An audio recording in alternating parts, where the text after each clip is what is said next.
yaitu salah satunya memudahkan cara kerja atau mekanisme pemakaian file secara bersama, memudahkan dalam membuat, mengedit, dan menghapus file, memudahkan dalam melakukan backup dan recovery untuk antisipasi kehilangan file akibat kecelakaan atau upaya orang lain untuk merusak atau memasukkan file-file kita.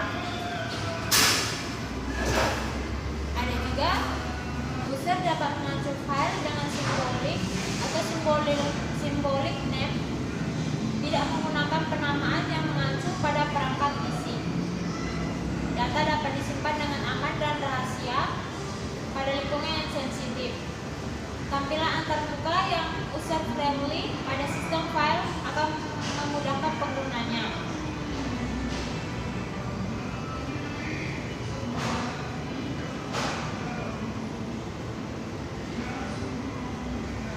Kita juga perlu tahu apa sih manfaat manajemen file itu, yaitu 1. Meminimalisir resiko kehilangan file. Pada umumnya kan file di dalam komputer bisa saja tidak sengaja terhapus. Dalam banyak kasus, kejadian tidak sengaja menghapus file ini bisa sangat merugikan. Memudahkan pencarian file. Penyimpanan file pada sistem operasi komputer bisa dilakukan dengan teratur. 2. Memudahkan pencarian file.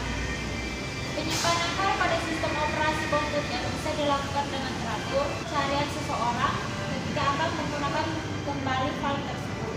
Nah, yang ketiga, mengetahui file yang tak terpakai. Ada kalanya file yang disimpan sudah tidak diperlukan lagi. Untuk menghemat kapasitas penyimpanan, maka kita bisa menghapus file yang tak terpakai dengan mudah. Manajemen file yang baik dan terorganisasi akan memberikan banyak manfaat bagi para pengguna komputer. Nah, demikian sedikit penjelasan mengenai manajemen file dari saya. Selanjutnya akan dijelaskan oleh teman-teman saya. Terima kasih.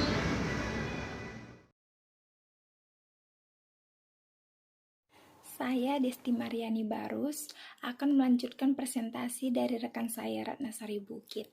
Di sini saya akan membahas tentang kebutuhan penyimpanan informasi dan beberapa konsep file.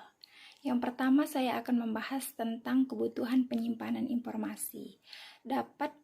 Di sini kebutuhan penyimpanan informasi dapat menyimpan data dalam jumlah besar dan jangka panjang.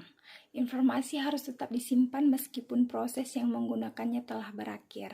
Informasi harus dapat diakses secara konkuren oleh banyak proses. Agar media penyimpanan bisa digunakan secara optimal, maka media penyimpanan perlu diformat dengan file sistem tertentu untuk memudahkan dan membuat kinerja media penyimpanan menjadi optimal. Metode format untuk media penyimpanan jenis hard disk, flash disk, dan kartu memori atau memory card adalah sama. Namun untuk CD atau DVD berbeda karena harus melalui proses bootting. Selanjutnya saya akan membahas tentang konsep file penanaman yang terdiri dari nama dan ekstensi. Dalam setiap jenis sistem operasi menerima bentuk nama file yang terbuat dari 1 sampai 8 karakter. Namun, beberapa sistem operasi yang ada membedakan huruf besar dan huruf kecil. Contohnya seperti Unix. Selanjutnya, konsep file struktur. Tidak ada struktur sequence of word atau BTS. Struktur record sederhana terdiri dari baris, panjang tetap, panjang bervariasi. Struktur kompleks terdiri dari dokumen terformat dan relocatable load file. Selanjutnya, konsep file atribut. Nama, informasi atau pengacuan file disimpan dalam bentuk yang dapat dibaca user. Tipe diperlukan untuk sistem yang mendukung tipe berbeda. Lokasi, pointer ke lokasi file pada perangkat. Size, ukuran file saat ini. Proteksi, mengontrol siapa yang bisa membaca, menulis, atau mengeksekusi file. Time, date, dan user identification, data untuk proteksi, security, dan monitoring penggunaan informasi mengenai file disimpan pada struktur direktori yang dikelola pada disk. Selanjutnya, konsep file tipe yang terdiri dari file executable dan file arsip. File executable merupakan jenis file yang digunakan pada saat sistem operasi Windows untuk menjalankan serangkaian perintah tertentu. Biasanya file ini memiliki ekstensi. Dan yang kedua, file arsip. File arsip diartikan sebagai arsip adalah tipe file yang terdiri dari file-file lain yang sudah dimampatkan ukurannya. Beberapa ekstensi file arsip antara lain zip, rar, cap, dan sebagainya. Selanjutnya, konsep file metode akses yang terdiri dari akses sekuensial dan akses random. Akses sekuensial membaca semua BTS record dari awal, tidak dapat melompat, hanya bisa melakukan reread atau backup, baik jika digunakan pada media pita magnetik. Akses random yaitu BTS atau record dibaca tidak terurut, penting untuk sistem basis data. Pembacaan dapat berupa memindahkan penanda file, kemudian baca, atau baca dan kemudian pindahkan penanda file. Selanjutnya, dan ini yang terakhir, konsep file operasi yang terdiri dari create, delete, read, write, open F, atau mencari enter F pada struktur direktori pada disk yang memindahkan isi entry tersebut ke memori. Close F yaitu memindahkan isi entry F di memori ke struktur direktori pada disk. 6 atau reposisi pada file. Truncate, append, get attributes, dan set attributes, lalu rename. Terima kasih, sekian dari presentasi dari saya. Selanjutnya akan dilakukan oleh rekan saya. Saya yang berjudul konsep direktori, di mana di sini pengertian direktori adalah penamaan koleksi file. Ini adalah cara untuk mengelompokkan file sehingga Anda dapat mengatur mereka. Sebagai contoh, Anda dapat mengelompokkan semua kertas dan catatan untuk kelas tertentu ke dalam direktori yang dibuat untuk kelas itu. Direktori dalam sistem operasi diwakili sebagai file. File direktori berisi data tentang file lain di direktori. Direktori berisi nama file, jenis file, alamat disk di mana file disimpan, dan ukuran file saat ini. Direktori juga berisi informasi tentang perlindungan file, dan mungkin juga berisi informasi tentang ketika file diciptakan dan ketika itu terakhir dimodifikasi. Struktur internal dari file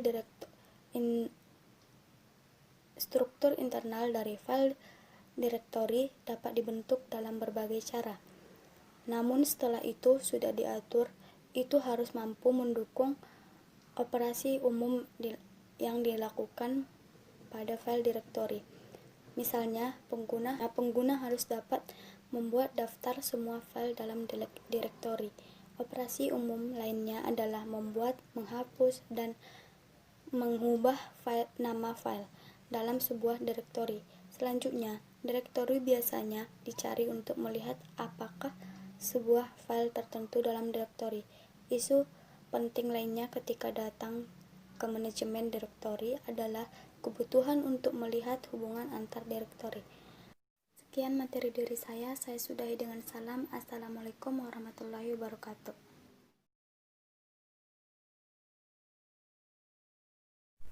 Baiklah, di sini saya akan melanjutkan bahasan materi kita. Terlebih dahulu saya memperkenalkan diri saya. Nama saya Gloria Hutauruk. Saya dari kelas 4 SIMIP 1 akan melanjutkan materi tentang proteksi. Proteksi merupakan mekanisme sistem operasi untuk mengontrol akses terhadap beberapa objek yang akan kita proteksi. Contoh yang bisa kita lakukan yaitu berupa perangkat keras seperti CPU, memori, disk, printer, dan masih banyak lagi yang bisa kita ketahui tapi yang paling intinya itu ya yang saya sebutkan tadi. Dan perangkat lunak yang bisa kita proteksi yaitu seperti program, pemproses, berkas, dan basis data. Dan sistem proteksi itu mengacu pada mekanisme untuk mengontrol akses yang akan dilakukan oleh program, prosesor, atau pengguna ke sistem sumber daya. Proteksi itu biasanya mengacu pada mekanisme untuk mengontrol akses yang dilakukan oleh program, pemproses, atau pengguna ke sistem sumber daya. Dan objek perangkat keras yang dapat kita proteksi yaitu antara lain pemproses, segmen memori, terminal, disk drive, dan printer. Objek perangkat lunak yang kita ketahui yang dapat kita proteksi yaitu proses, file, basis data, dan semafor. Baik, itulah yang dapat saya sampaikan. Kurang lebihnya saya minta maaf. Saya ucapkan terima kasih.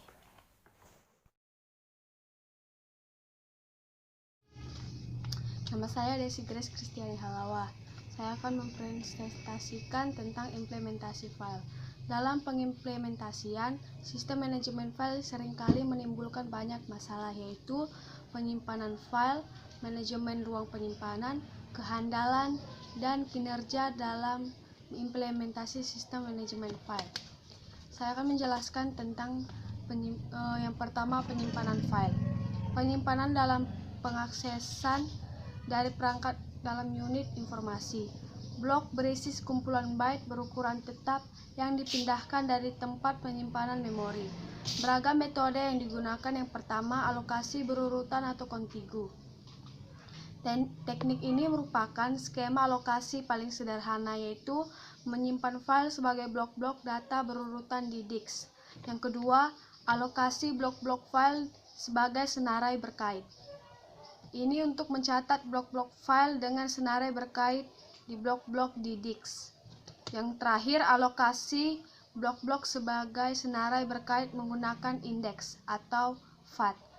Kelemahan alokasi senarai berkait dieliminasi dengan menghilangkan pointer di blok dan meletakkan sebagai tabel tersendiri di memori. Yang kedua, manajemen ruang penyimpanan dapat dilakukan dengan secara berurutan. Cara ini mempunyai masalah bila file berkembang dan ruang berikutnya di tempat file lain. Yang kedua, fixed block. Perkembangan file dapat diatasi, tapi menentukan ukuran blok merupakan hak sulit. Yang ketiga, kehandalan sistem file. Kerusakan data lebih mahal dibanding kerusakan perangkat keras karena merupakan kehilangan yang tak dapat diganti bila tidak memiliki salinannya. Yang keempat, kinerja sistem file. Kinerja sistem file terdiri dari buffer check. Ini untuk mengakses data harus diusahakan mereduksi jumlah pengaksesan ke disk. Teknik untuk mereduksi adalah block check atau buffer check atau check. Check adalah kumpulan blok secara logik dipunyai disk tetapi tersimpan di memori utama. Yang kedua, penempatan data. Penempatan data diusahakan sehingga memperkecil jumlah seek times dan rotasi. Interleave digunakan untuk memperkecil rotasi. Pada sistem dengan inode terdapat bootleneck disebabkan dua pengaksesan. Yang pertama, pengaksesan inode dan yang kedua, pengaksesan blok-blok data. Di sini saya akan menjelaskan tentang manajemen ruang kosong. Apa itu manajemen ruang kosong? Manajemen ruang kosong adalah cara mengatur ruangan pada disk yang belum terpakai atau ruang yang kosong akibat penghapusan data. Penyimpanan yang tidak berkesinambungan dan adanya penghapusan data menyebabkan adanya ruang-ruang bebas di disk. Oleh karena itu diperlukan manajemen ruang bebas. Caranya yaitu dengan membuat daftar ruang-ruang kosong. Ada 4 jenis daftar ruang bebas, yaitu 1. Vector bit, 2. Length bit, 3. Grouping, 4. Counting. Selanjutnya saya akan melanjutkan penjelasan tentang implementasi directory. Apa itu implementasi directory? Implementasi directory ini menggunakan daftar nama file linear dengan pointer ke blok data. Hal ini berdampak pada pemrograman yang mudah. Untuk mempercepat waktu eksekusi, digunakan tabel hash berupa daftar linear dengan struktur data hash. Pemilihan dalam algoritma alokasi directory dan manajemen directory mempunyai efek yang besar dalam efisiensi, performa, dan kehandalan dari sistem berkas. Seperti linear list, metode paling sederhana dalam mengimplementasikan sebuah directory adalah dengan menggunakan linear list dari nama berkas dengan penunjuk ke blok data. Sekian penjelasan dari saya. Terima kasih. Halo guys, nama saya Sheila Miavita Sinaga. Saya akan membahas tentang efisiensi dan performansi. Efisiensi. Dalam bagian ini akan dibahas mengenai efisiensi pemanfaatan disk. Tujuan tentu saja agar disk dapat dimanfaatkan secara maksimal, baik dalam pemanfaatan kapasitas maupun kecepatan akses data pada hard disk. Efisiensi hard disk sangat bergantung pada metode alokasi disk dan algoritma direktori yang digunakan. Contohnya adalah Unix. Unix mengembangkan kinerjanya dengan mencoba untuk menyimpan sebuah blok data, yaitu data berkas yang tepatnya dekat dengan blok inode berkas, yaitu digunakan untuk mengurangi waktu pencarian. Efisiensi juga bergantung pada tipe data yang disimpan pada masukan direktori. Pada umumnya, sistem penyimpanan informasi mengenai tanggal terakhir kali file diakses dan tanggal penulisan terakhir. Kinerja yang dibahas pada bagian ini merupakan kelanjutan kinerja pada poin sebelumnya, yaitu apabila algoritma yang tepat telah dipilih, kinerja masih bisa ditingkatkan lagi dengan memanfaatkan cache di mana blok-blok disimpan dengan asumsi mereka akan digunakan lagi secepatnya. Dan sistem lainnya akan menyimpan data berkas menggunakan sebuah package. Dan performansi, untuk meningkatkan performansi, penggunaan ruangan disk digunakan disk cache yang digunakan pada bagian terpisah main memory. Untuk penggunaan blok sering, selain itu juga menggunakan teknik untuk optimasi akses berurutan yang disebut dengan free behind. Dan read ahead, yaitu teknik untuk optimasi akses berurutan.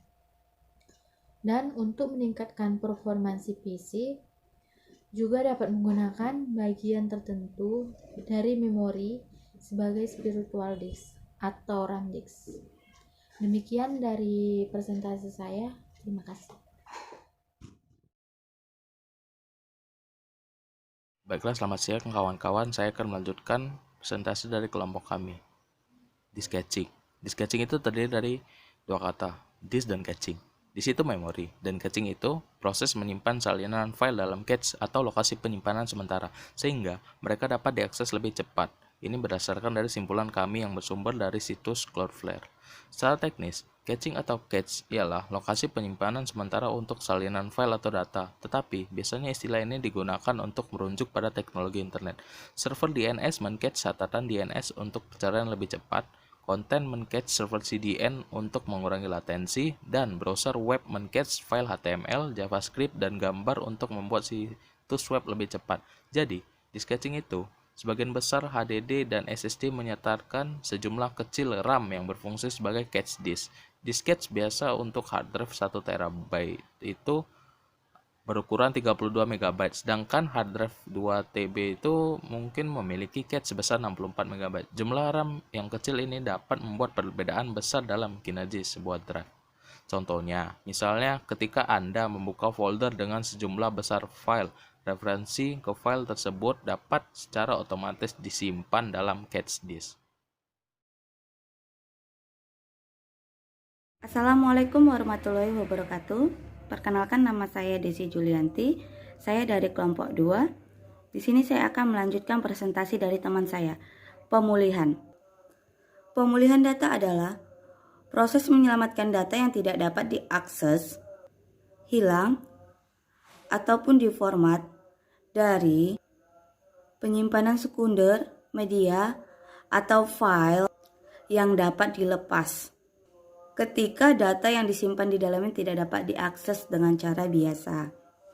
Data yang paling sering bisa diselamatkan adalah data yang berasal dari media penyimpanan seperti hard disk eksternal, internal, dari drive solid state, drive flash USB, pita magnetik, CD, DVD, substep write, dan perangkat lainnya. Dan kita juga bisa menggunakan program backup. Contohnya ada ECUS To Do Backup.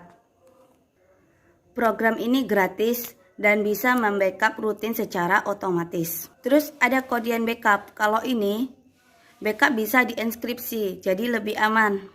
Ada yang namanya Paragon Backup and Recovery. Kalau ini hanya sekali setel dan nggak perlu buka program lagi. Dan ada yang namanya F-Backup. Kalau ini menjadwalkan cadangan antarmuka yang lebih simple. Dan yang terakhir ada Google Backup and Sync. Nah, kalau ini sinkronkan ke akun Google kamu. Demikianlah presentasi dari kami kelompok 2. Jika ada kekurangan, kami minta maaf karena manusia tidak ada yang sempurna. Kami akhiri. Assalamualaikum warahmatullahi wabarakatuh.